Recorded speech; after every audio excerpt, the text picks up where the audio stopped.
எந்த உயிரினமும் இருக்க முடியாது. மனிதன் மட்டும் இல்ல, எந்த உயிரினமும் இருக்க முடியாது. அப்படின்னா மரமா நம்ம உயிரான்னு நீங்க பாக்கணும்.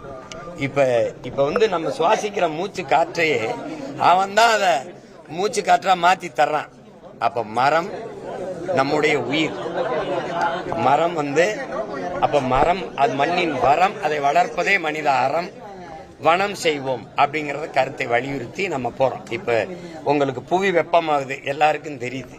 அதை தடுக்க என்ன வழி இருக்குன்னா மரம் வளர்த்தல் ஒன்றுதான். அதை வலியுறுத்தி தான் நம்ம வருகிற 30ஆம் தேதி எங்க ஐயா மனிதநேய அறக்கட்டளை நிறுவனர் சைதை துரைசாமி அவர்களினுடைய காடு, எங்க ஐயா 68 ஏக்கர்ல காடு வச்சிருக்காரு. என் தம்பி வெற்றி தெரியும், வெற்றி துரைசாமி, அவன் அன்பன்பா வளர்த்த காடுகள்ல அந்த மரங்களின் மாநாடு நடக்க இருக்குது ஆகஸ்ட் 30ஆம் தேதி.